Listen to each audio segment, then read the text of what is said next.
What is faith? When we start talking about words that are full of religious meaning, faith is right near the top, isn't it? God, in His Word, defines, in Hebrews 11, chapter verse 1, what faith is. Now, faith is the assurance of things hoped for, the conviction of things not seen. We're going to talk more about this verse a little bit later, but to me, the great emphasis in this passage is that faith is connected with the ideas of assurance and conviction, which are not about guessing. They're about knowing. If you look on dictionary.com on your internet, you can find the definition of faith given as three different things. One is confidence or trust in the person and thing, which certainly we use it that way. The second way that we use it is belief that is not based on proof. Now understand that when we use a dictionary definition, we are looking at how it is commonly used in the English language. So to me, there's a great contrast between what faith is as defined by God and how we use the word faith. In one case, faith is assurance and conviction, but commonly in English, we use it that belief is based on something that's not able to be proved. Just curious, when you're reading God's book, whose definition should we use? To me, it's obvious. And a lot of times in a book, when a word is defined, and we know from that point on, the author is using that word in that way. But this disparaging of faith, the way of taking faith and making it something less than it is really something that's very common in our society. The famous philosopher Immanuel Kant, as an example, in his book Pure Reason, he said, "I have therefore found it necessary to deny knowledge in order to make room for faith." So, in his way of thinking, this is a passage, just a sentence that needs a lot more explanation that I'm not going to give. But you see the great contrast that he makes. The essential contrast is there's knowledge and there's faith. And if I want to have faith, what do I have to do with knowledge? I have to deny it. I have to go away from knowledge to get to what faith is. Ambrose Bierce, who is a satirist, back, Mark Twain kind of era. He even looks kind of like Mark Twain. He wrote a satirical dictionary called The Devil's Dictionary, where he defined faith as belief without evidence and what is told by one who speaks without knowledge of things without parallel. Now, that may be satire, but even satire is grounded in some truth, isn't it? That kind of definition, that's a typical way that many people think of faith. That it has nothing to do with knowledge, that it's without knowledge, it's about things that are just unbelievable. And we hear it used that way so often. Faith is belief not based on proof. For those people who don't want to believe in God, this is a very self-serving definition of faith, isn't it? It makes the very idea of faith to be ridiculous. That I'm going to believe something without any proof. But it's not just that faith sounds ridiculous. It makes those who have faith to be, at best, naive or gullible, at worst, just stupid. It's like a child who believes in flying one-horned horses, right? It's just not there. It's childish. And that's what so many people in the world are saying about faith, is that there's a sense in which it's just a childish thing. Now, it shouldn't surprise us at all that there are many who call themselves Christians who hold this view of what faith is. Belief in something without proof. I completely disagree. I'm going to tell you two reasons. One, it doesn't make sense to me. That's very personal. But that's what I'll be explaining today, is why it's very personal. And secondly, and way more importantly, it's different than what God said faith is. That's the one that matters, okay? But it doesn't make sense. So let me talk about it in this way. I'm going to use the word doubt in this case, in the idea of something without proof. It's not proven, then it's doubtful. So we're going to make a comparison between faith and doubt. How can someone know that God exists? Someone who holds to this idea of faith being something that cannot be proven, they would say, we cannot know that God exists. Knowledge, they say, would deny faith. So the best that we could do is we could guess, we could assume, we could decide it's more reasonable to believe in God than to not believe in God. They would argue that there is not enough proof that God exists. Some of the language, and the next couple of thoughts are from Christian writers. You cannot absolutely prove that God exists. Or absolute, dogmatic, unequivocal, complete evidence is often not possible, but a strong presumption is demonstrable. So that's all very big ways of saying there's not enough truth, there's not enough facts that we can know that there truly is a God. The argument begins something like this, with the idea that there is someone or something unknown that is out there. And we decide to call that great unknown thing God. But the problem that we have with this is that we cannot really know God because we're finite and limited. Therefore, between us and God, there is a veil or a cloud or a barrier where we cannot know for sure that which is the great unknown. The argument would then say we can get part of the way there to understanding that, to knowing God, based on the evidence that we see in the world. So they would argue, for example, that we can look at nature, and we can see evidence in nature. But of course, the problem with that argument is that many scientists point to nature, and what do they see? They see random chance. And in fact, that's mainly what we hear from those who follow science. They see evolution as being the driving factor for this world. So, yeah, there's some evidence, but we don't hear much about it. What about the evidence of history? You know, the teachings and the miracles and the claims of the prophets. But any historian will tell you that men are horribly bad witnesses. So can we really rely on that evidence? Or we might look at what we call empirical evidence, evidence that's based on physical things, what we can hear, taste, touch, feel, see. Of course, the problem with empirical evidence, it's all based on what is natural and of this world. It's very physical. But the Bible tells us over and over again, God is spirit, John 4, verse 24.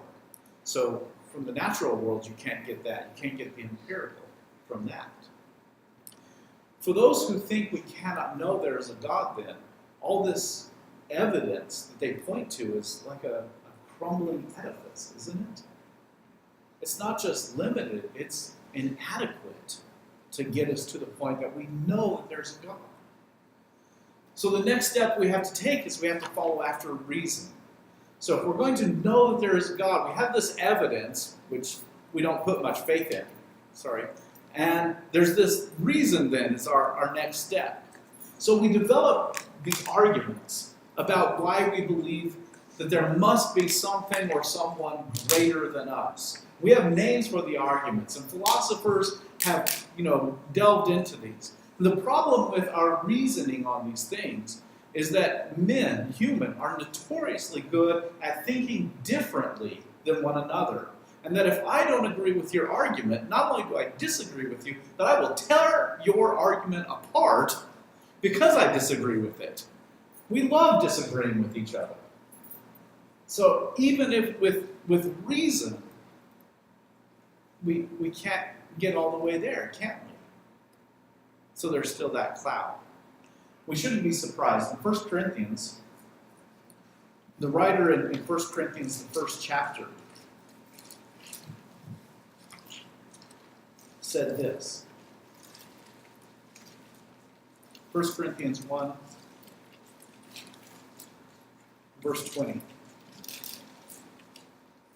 For since in the wisdom of God, the world did not know God through wisdom, it pleased God through the folly of what we preach to save those who believe.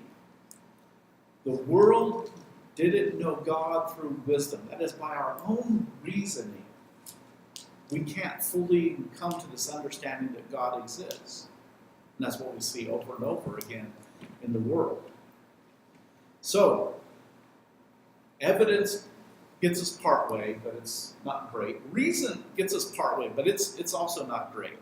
So in order to believe that there's a God, what they want us to do is take this great leap of faith. So evidence is inadequate, reason is inadequate, so we cannot know, so we have to take this blind leap. Have you ever taken a blind leap off of a cliff? I mean, just, you don't know what's down there, you don't know what's out there, you just jump. That's what they want us to do with thinking about God. It's a blind leap because we don't know the result. We're just hoping that what we want is out there. There's no really good reason for making this leap. It's just because we want there to be a God that we would take this great leap of faith. Do you think that's what God intended? For us to believe in Him based on that? I don't think so. God actually says that the problem with this whole thing, at least my way of understanding it, the problem's not on His side where there's a veil, but it's on our side. God isn't hiding Himself from us. Turn to Romans, the first chapter, the passage that my dad read a little bit earlier. Romans, the first chapter. God isn't hiding Himself from us.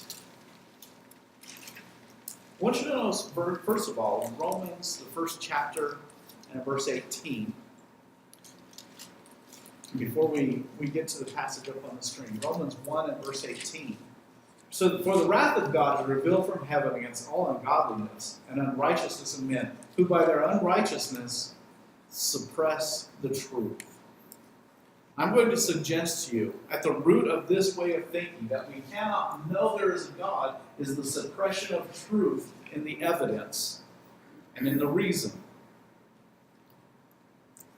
And that's the part of the problem that we face. So he goes on to explain how this happens.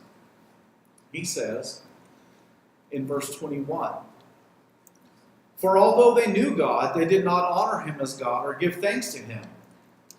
But they became futile in their thinking, and their foolish hearts were darkened. Claiming to be wise, they became fools and exchanged the glory of the immortal God for images resembling mortal man and birds and animals and creeping things." So here we get to the root of the problem, don't we? God says the root is that they became futile in their thinking. So that's a direct attack on the reasoning process, isn't it? And looking at the evidence and deciding that any bit of evidence that's there is not enough to make this decision. The thinking was futile. But the second part of it is that their hearts were darkened. Heart, of course, is talking about who we are inside. It's not talking about the organ. Who am I deep inside? He says our hearts were darkened. Is there a veil between us and God? Sometimes the answer is yes. But it comes from me, not from Him.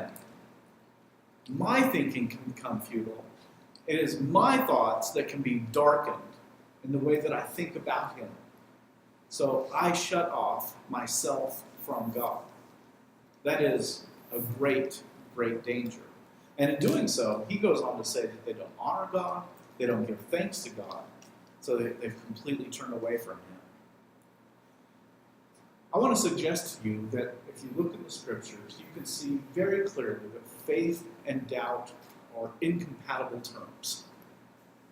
And they're used that way. I want you to turn with me to Matthew, the 21st chapter, verse 21. Matthew 21, verse 21. This is following an incident where Jesus curses a fig tree. The disciples are amazed at what happens to the fig tree. And it withered away when Jesus said for it to wither away. Matthew 21, verse 21 says, "And Jesus answered them, 'Truly I say to you, if you have faith and do not doubt, you will not only do what has been done to the fig tree, but even if you say to the mountain, be taken up and thrown in the sea, it will happen.' If you have faith and do not doubt."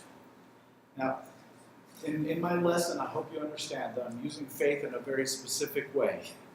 You know, when Peter was walking on the sea and he believed in God enough to get out of a boat and walk on stormy waters, and then he saw the wind and he began to sink, Jesus said, "You have weak faith," or little faith. And you're going to find terms like that, where there is a sense in which we will sometimes struggle in our faith. But there are many passages like the one we just read. You can look in Mark the 11th chapter, and Romans the 4th chapter, and James the 1st chapter, and you'll see that the very idea of faith precludes doubt. If you truly have faith, it's not about what you're guessing to be true. And that's the way God presents faith in His Word. So to me, this picture of the unknown God and the hope of the leap of faith is not what God intended. That's the picture men have given to us. What does God show us in His Word? This is my oversimplified way of showing that, what we'll talk about. God, our Creator, doesn't leave us guessing about whether He is real or not. He wants us to know Him, and He wants us to come to Him. In Acts the 17th chapter,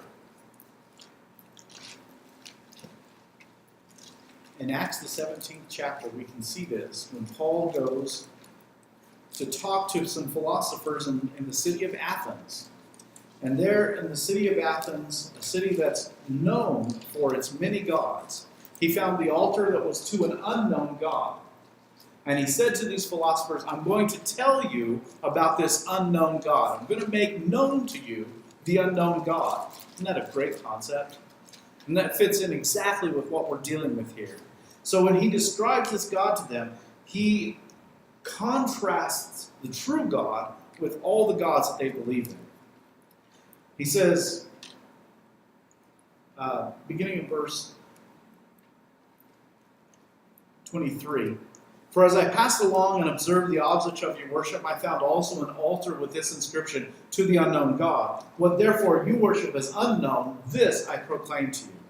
The God who made the world and everything in it, being Lord of heaven and earth, does not live in temples made by man, nor is he served by human hands as though he needed anything, since he himself gives to all mankind life and breath and everything. And he made from one man every nation of mankind to live on all the face of the earth, having determined allotted periods and the boundaries of their dwelling place." I'm just going to stop there. You see how he tells us that God is the creator of the world, that he gave to us all life, that he set up the boundaries of all the nations on the earth. It comes from one man, one blood. So he's exalted God higher than any of their gods. And then he says this, why God has done all this. That they should seek God and perhaps feel their way toward him and find him. Yet he is actually not far from each one of us. You see what it is that God wants you and I to do? Seek after him and find him, and he's not far away from us. Now, when you were a kid, did you ever play hide and seek? Now, the point of hide and seek was, I want someone to seek me out, but what I do is I go and find a place where I think they can't find me, right? And if I can last the longest, I win. That's hide and seek. Is that what God has done with us? Has God said, I want you to seek me and find me, but I'm going to go hide away where you can't find me? I don't think so. I don't think God is like that. In fact, what he says is, He's not far from each one of us. He's real close. He's where we can find him. He's made it so that we can find him. Romans, the first chapter, going back to that passage, Paul again makes that clear. Romans 1 and in verse 19. For what can be known about God is plain to them because God has shown it to them. For his invisible attributes, namely his eternal power and divine nature, have been clearly perceived ever since the creation of the world in the things that have been made, so they are without excuse. So this passage tells us, the very first thing I want to make clear, we can know things about God. Isn't that what the first line of what I read says? For what can be known about God? God can be known. Now, I'm not going to say we can know everything about God, but God can be known. So we don't just have to hope and guess, we can know. And you'll notice also, he went on to say, he made it plain. So it's not a mystery, and it's not an enigma, and it's not a puzzle that we have to solve. We can know that God is. It's not a guess. And it's not a guessing game, and he never wanted us to play a guessing game. And the third thing he says, that's true because God has shown it to us. And he's shown it to us, he says, in the things that has been made. He says these things have been clearly perceived ever since the creation of the world and the things that have been made. The knowledge of God does not depend on the ability of a man, myself, my reasoning process to figure out something without evidence or without proof. He's shown it to us. And I want you to notice, especially verse 20, at the very end, he says, so they are without excuse. There's no reason for us not to believe in God. He's provided what we need so that we can believe in him. Now, in this passage, he says, from the created world, God has revealed these things to us. Two things in particular. His invisible attributes, two things, his eternal power. One of the things we should be able to see as we look at this world and this universe is that it is the result of someone who created it and made it. And we have all kinds of ways of thinking about that, but it's not the result of random chance that is put out there by so many today.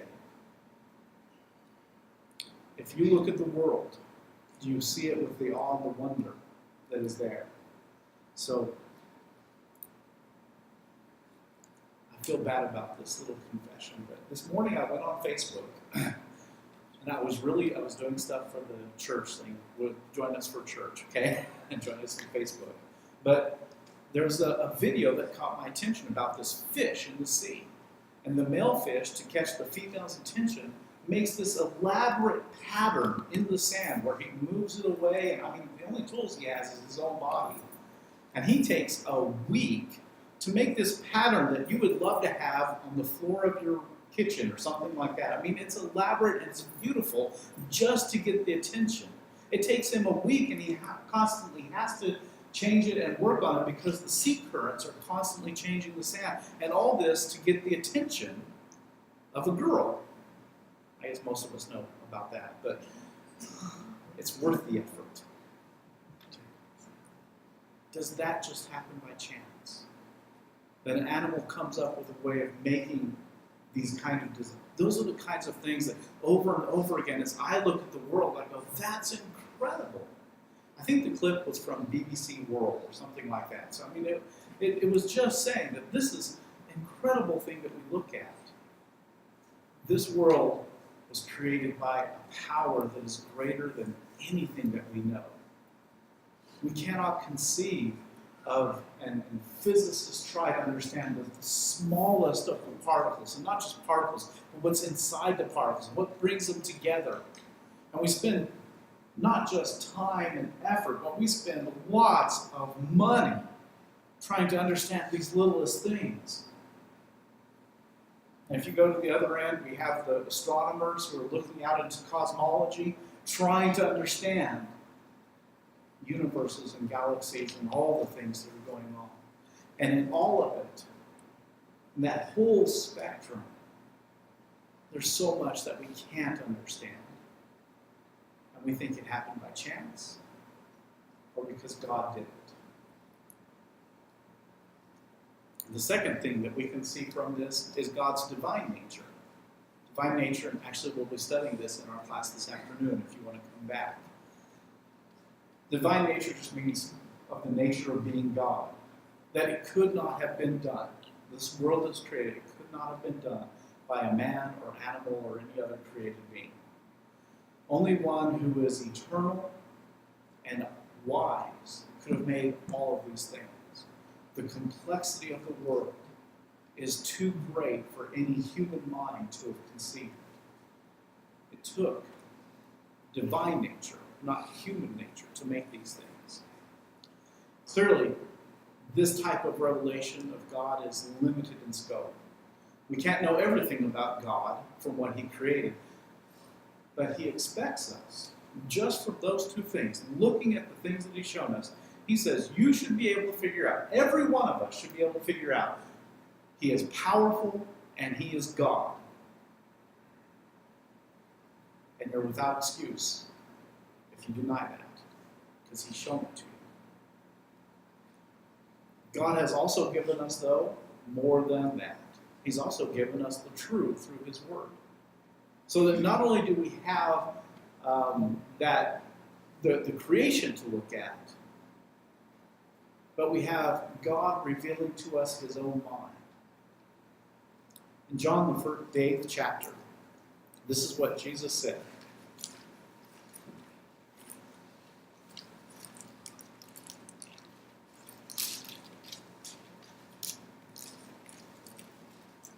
John, the 8th chapter, we're going to look at verse 31 and 32. So Jesus said to the Jews who had believed in Him, if you abide in my word, you are truly my disciples, and you will know the truth, and the truth will set you free. Well, that's beautiful, isn't it? Again, do you notice what He says? You can know. He doesn't say there's a little bit of doubt here. There's a little bit of I don't knows and maybes and I think so's. He says you can know the truth. And He says you know that truth when you abide in my word. Now, there's more to this passage, again, than what we're talking about just this morning. Very limited in what we're talking about. But the word is truth. And the scriptures say that over and over again. Jesus says it in John 17:17. Your word is truth. The sum of your words is truth, the psalmist said. We have been given to us the truth, and we can know it. So we don't have to end up like Pilate, who said to Jesus, what is truth? That's been revealed. We can know it. I'm not saying it doesn't take effort. I'm not saying it doesn't take time. And I'm not saying it just zapped into our heads. It's given to us, but we have to work for it. You can know the truth. He didn't give us something we cannot understand, and He reveals Himself to us in that truth in ways that just the creation cannot. It's through the Word that we learn about God's grace and His love and His forgiveness. And even as in the passage that we've read in the book of Romans, we read about His wrath against unrighteousness. We see Him making promises, and we see Him being faithful to those promises so that when it comes time, we can trust Him. And when He says to us, I came so that you can have eternal life, if He makes that promise, I can trust that what He says is true. He reveals that to us in incredible ways. So now let's go back to Hebrews, the 11th chapter. So He's given us the creation, and He's given us the Word. What is the expectation of us? You can know the truth. Hebrews 11, verse 1. Now faith is the assurance of things hoped for, the conviction of things not seen. Assurance in this passage is a word that comes from, means a substance or a foundation. Something that's firm. So it's talking about something that has actual existence. Faith is assurance. It's foundational. It's real, is part of what that is saying. It's a very real thing. So we have this great assurance in him. And the second thing he says is a conviction. Some of your translations will use the word evidence. Some will use the word proof. The evidence of things not seen, the proof of things not seen. When God defines what faith is, he uses something that means it is real and it is proven. It's been tested and proven to be true. Faith is not about guesswork. It's about something that is firmly established and is real. When God talks about faith, that's what he means. So, which one would you choose? Do you want to believe in God in the sense that, well, I don't really know that he's there, and I can't know that he's there, but I just hope that he is, so I'm going to take a leap of faith? Or are you going to choose to believe in God because he's shown it to him, and you can know that there is a God? I choose the second one. I choose faith and knowledge because that's how God defines it, and that's what he expects of us. And that gives real trust and assurance in my life. In fact, that's the way the Apostle Paul talked about it. If you turn over with me to Philippians, the 3rd chapter, and in verse 8. Philippians, the 3rd chapter, and verse 8 is where the Apostle Paul is talking about all the things that he had going for him in his life before he became a Christian, and how it's meaningless to him now. In Philippians, the 3rd chapter, and verse 8, he says, "Indeed, I count everything as loss because of the surpassing worth of knowing Christ Jesus my Lord." We need to stop and think about what that means. We're not just talking about facts here. There is surpassing worth in knowing Jesus Christ. He's not just talking about facts, he's talking about relationship. That I know him, that I trust him. We'll talk more about that next week. But this is of surpassing worth to know him. Those who have the leap of faith, they don't know. And I don't think they can know the surpassing worth of having this relationship with Jesus Christ our Lord. Let's continue reading. "For his sake," Paul says, "I have suffered the loss of all things and count them as rubbish in order that I may gain Christ and be found in him, not having a righteousness of my own that comes from the law, but that which comes through faith in Christ, the righteousness from God that depends on faith, that I may know him and the power of his resurrection and share his sufferings, becoming like him in his death, that by any means possible I may attain the resurrection of the dead."